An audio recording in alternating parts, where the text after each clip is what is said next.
यस गरिमामय सदनमा 82-83 को नीति कार्यक्रममा छलफलमा भाग लिँदै गर्दा म वीर शहीदहरूलाई श्रद्धासुमन अर्पण गर्न चाहन्छु। यो देशका कर्मठ मेहनती किसानहरूको त्यो मेहनतलाई सम्मान व्यक्त गर्न चाहन्छु। अर्थतन्त्रको यस्तो जटिल परिस्थिति र व्यावसायिक वातावरणको यो अँध्यारो बेलामा पनि कर बुझाइरहनुभएका करदातालाई सम्मान व्यक्त गर्न चाहन्छु। सम्माननीय सभामुख महोदय, यो 56 पेजको नीति कार्यक्रमको यो दस्तावेज यथास्थितिलाई निरन्तरता प्रदान गर्ने दस्तावेज हो। यो दस्तावेज अकर्मण्यतालाई स्वीकृति प्रदान गर्न कर्मकाण्डी प्रक्रियामा प्रस्तुत भएको दस्तावेज हो। सम्माननीय सभामुख महोदय, विगतको 2 वर्षको नीति कार्यक्रममा मैले राखेका धारणाहरू रेकर्डमा सुरक्षित छन्। ती विषयहरू आज प्रमाणित भएका छन्। यो नीति कार्यक्रममा बुँदा नम्बर 13 देखि 21 सम्म कृषि क्षेत्रको विषयमा तय गरिएको निरस नीतिहरू छन्। रस छैन, किनकि विगतलाई उत्खनन गरेर यी नीतिहरूको विश्लेषण गर्ने हो भने 2073 सालको नीति कार्यक्रममा, त्यो नीति कार्यक्रमको बुँदा नम्बर 12 मा के लेखिया रहेछ भने मुख्य खाद्य वस्तुहरू 2 वर्षमै आत्मनिर्भर हुने गरी कृषिमा लगानी बढाइनेछ।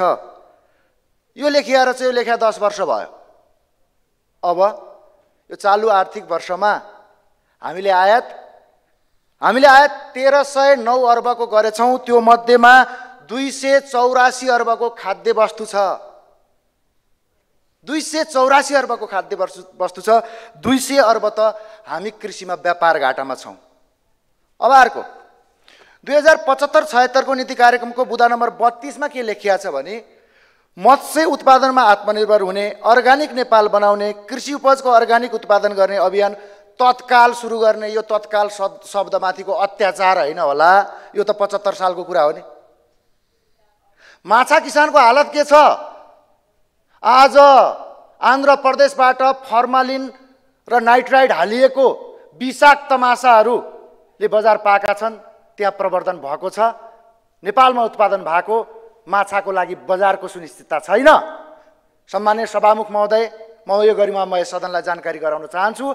हाम्रो पार्टी सभापति गृहमन्त्री भएको 3 महिनामा माछा किसानले बजार पाएको थिए, मूल्य पाएको थिए। मैले स्मरण गराउन चाहे। अब त्यही वर्षको बुँदा नम्बर 34 मा 70-71 को बुँदा नम्बरको 16 मा जैविक मलको उत्पादन, अर्गानिक खेतीमा जोड, कृषि उत्पादनमा बजारको प्रत्याभूति गरिनेछ भनेको छ। यो वर्ष मेहनत गरेका किसानहरूले उत्पादन गरेको दूध सरकारलाई बेच्दा पैसा नतिर्या कसले? बजारको 75 सालमा लेखिया चिज छ, बजारको ग्यारेन्टी गरिन्छ। बुँदा नम्बर 17 मा आत्मनिर्भरताको कुरा छ। कहिलेको 2075 सालको महिला कृषक लक्षित विशेष कार्यक्रम लागू गरिनेछ। त्यो विशेष भने के हो? कति अमूर्त! 75 सालमा त्यो विशेष कार्यक्रमले महिला दिदीबहिनीलाई कोरियाको फार्म हाउसमा काम गर्न बाध्य बनाएको छ। खाडीका देशहरूका ती कम्पनीहरूमा काम गर्न बाध्य बनाएको छ दिदीबहिनीलाई। जापानको रेस्टुरेन्टमा काम गर्न बाध्य बनाएको छ। कति अमूर्त विशेष कार्यक्रम, त्यो पनि 75 सालमा। त्यतिकै निराश भने हो मैले यो दस्तावेजलाई। अब अझै जाउँ। यसपटकको बुँदा नम्बर 16 मा कृषि मल, कति वर्ष भयो कृषि मल कारखाना खोल्ने भने 80-81 मा त लेख्या थियो त। मैले निरस त्यतिकै भने हो।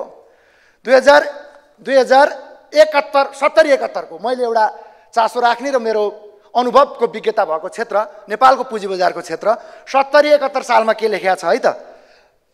के लेख्या छ भने बुँदा नम्बर 21 मा पुँजी बजारलाई अन्तर्राष्ट्रिय बचत तथा लगानीका लागि आधुनिकीकरण गर्ने, विश्वसनीय पुँजी बजार बनाउने, पुँजी बजारको विकास गरिने भनिएको छ। आज म 75 सालमा आमरण अनसन बसेर त्यहाँ 58 बुँदा अपनत्व गरेको थियो तत्कालीन सरकारले। त्यो 58 बुँदा अझसम्म कार्यान्वयन भएको छैन। त्यहाँ त अझ खेलोमेसोवाला हिजो समाचार के आइराखेको थियो, नियामक नियुक्तिका लागि चाहिँ एउटा भाग, यो चाहिँ भाग 13 भन्ने ठम्पो बनाइएको छ। कहाँको विस्तार विस्तार? त्यहाँ मार्जिन ल्यान्डिङका कुराहरू छन्, अन्तर्राष्ट्रिय स्तरमा प्रतिस्पर्धी बनाउने कुरा छ, प्रविधि भित्राउने कुरा छ। यो 70 सालमा भएको काम आजसम्म भएको छैन।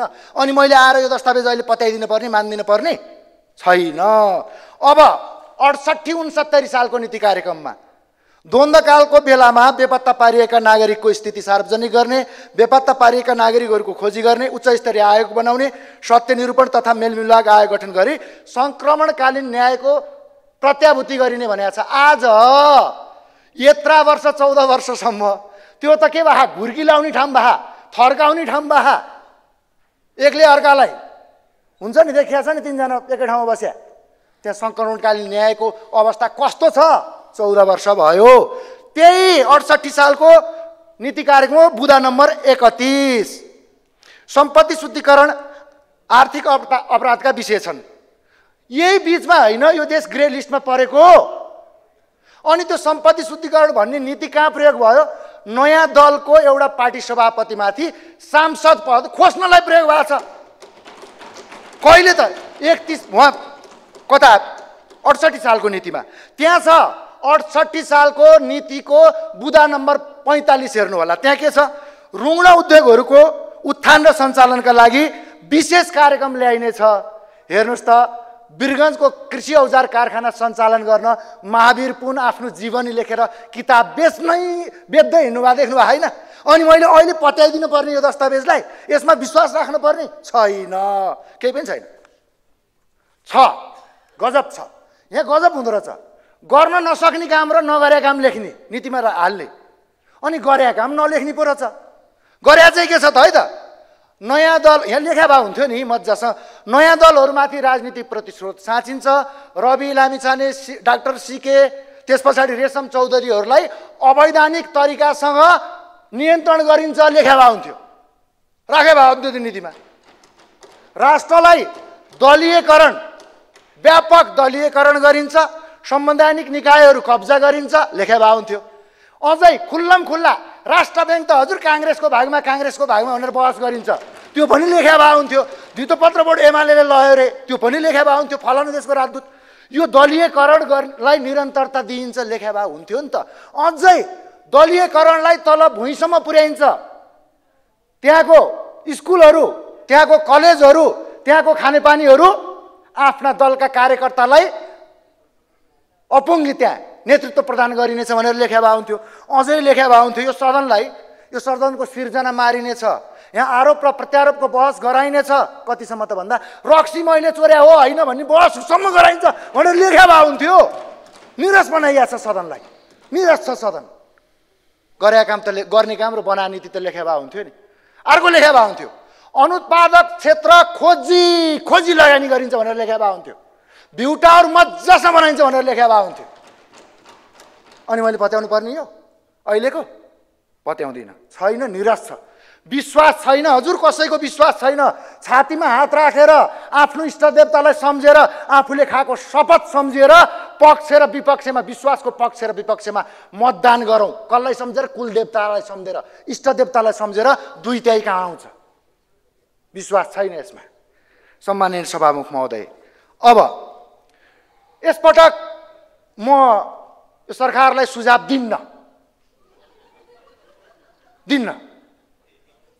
29 महिनासम्म यो सदनभित्र आफ्नो अनुभवको विज्ञता भएको क्षेत्रको, आफ्नो अनुभव भएको विशेष क्षेत्रको र आफूले अनौपचारिक रूपमा अध्ययन गर्दै गरेको र अनुसन्धान गर्दै गरेको कृषि क्षेत्र र नेपालको पुँजी बजारको बारेमा मैले व्यापक सुझावहरू दिएको छु। आउँदैन त, नआए पछाडि किन दिने?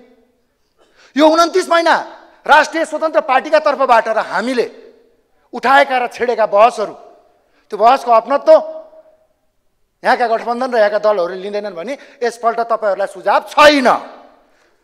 अर्थतन्त्रमा विश्व ख्याति कमाएका हाम्रा पार्टी उपसभापति डाक्टर स्वर्णिम वाग्लेले समग्र अर्थतन्त्र सुधारका लागि दिएका सुझावहरू सुनेको छ कहिल्यै छैन। हाम्रा उपसभापति डिपी अर्यालले प्रवासी नेपालीका बारेमा र श्रमिकका बारेमा दिएका सुझाव कहिल्यै सुनेको छैन। सन्तोष परियारले समानता र समन्यायिकताका लागि बोलेका आवाज यो सदनमा सुनिया छैन। हजुर यहाँको स्पिकरले मात्रै सुन्या हो, सत्ता चलाउनेले सुन्या छैनन्।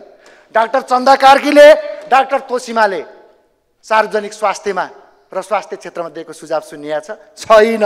शिशिर खनालले अन्तर्राष्ट्रिय कूटनीति र शिक्षा क्षेत्रमा दिएको सुझाव सुन्या छैन। सुमना श्रेष्ठले शिक्षा क्षेत्रमा छेडेको बहस, नीतिगत बहस सुन्या छैन।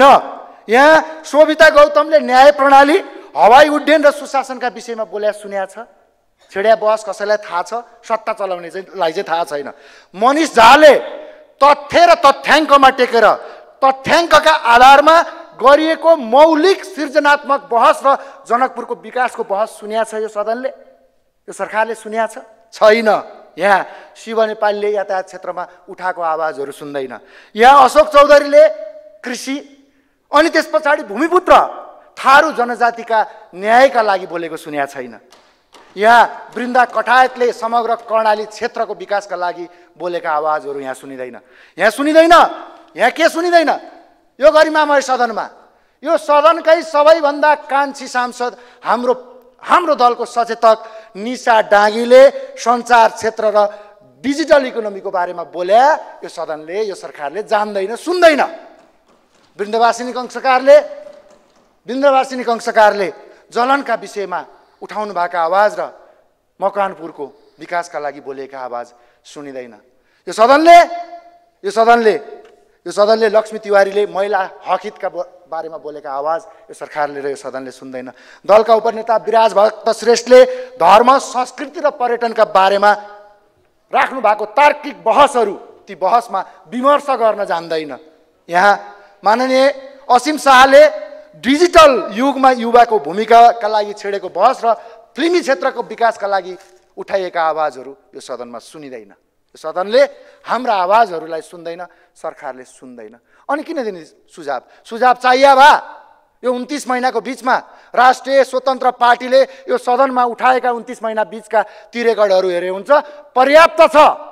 हामीसँग प्राज्ञिक विद्वतहरू पनि हामीसँगै छन्। अनुभवले खारिएको, अनुभव सहितको ज्ञान भएका विद्वत र हाम्रा अनुभवहरू पनि छन्। ती 9 महिनामा हामीले गरिमामय सदनमा प्रस्तुत गरेका छौँ। नयाँ दलमाथि कसरी प्रतिस्रोत साँच्ने, नयाँ दललाई कसरी रोक्ने, यसमा होइन हजुर। हामी प्रतिस्पर्धी बनाऊ,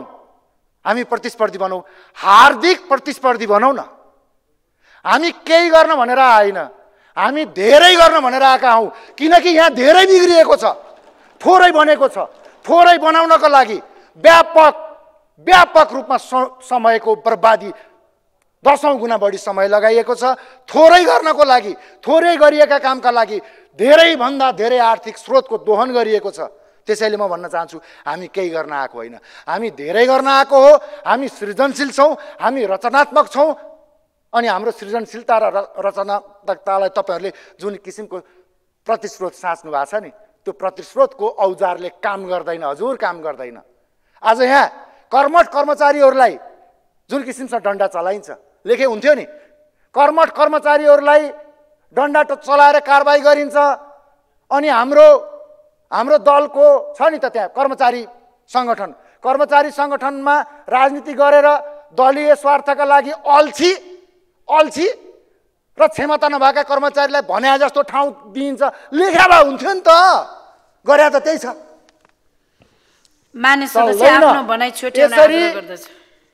यथास्थितिमा चल्दैन भनेर कृपया हाम्रो दलभन्दा विपक्षी दलका मान्यज्यूहरू यो यथास्थितिमा चल्दैन भनेर आफ्ना श्रीसस्थहरूलाई छातीमा हात राखेर इष्टदेवता सम्झेर, यो देश सम्झेर, आफ्नो मतदाता सम्झेर सम्झाउनुस्। यथास्थितिमा चल्न दिन हुँदैन। यसका लागि नागरिक तयार छ, हामी तयार छौँ। हामी माथिको प्रतिस्रोतको म निन्दा गर्न चाहन्छु, यो खारेजी गर्न चाहन्छु। आउनुहोस्, रचनात्मक सृजनात्मक प्रतिस्पर्धी बनाऊ। धन्यवाद।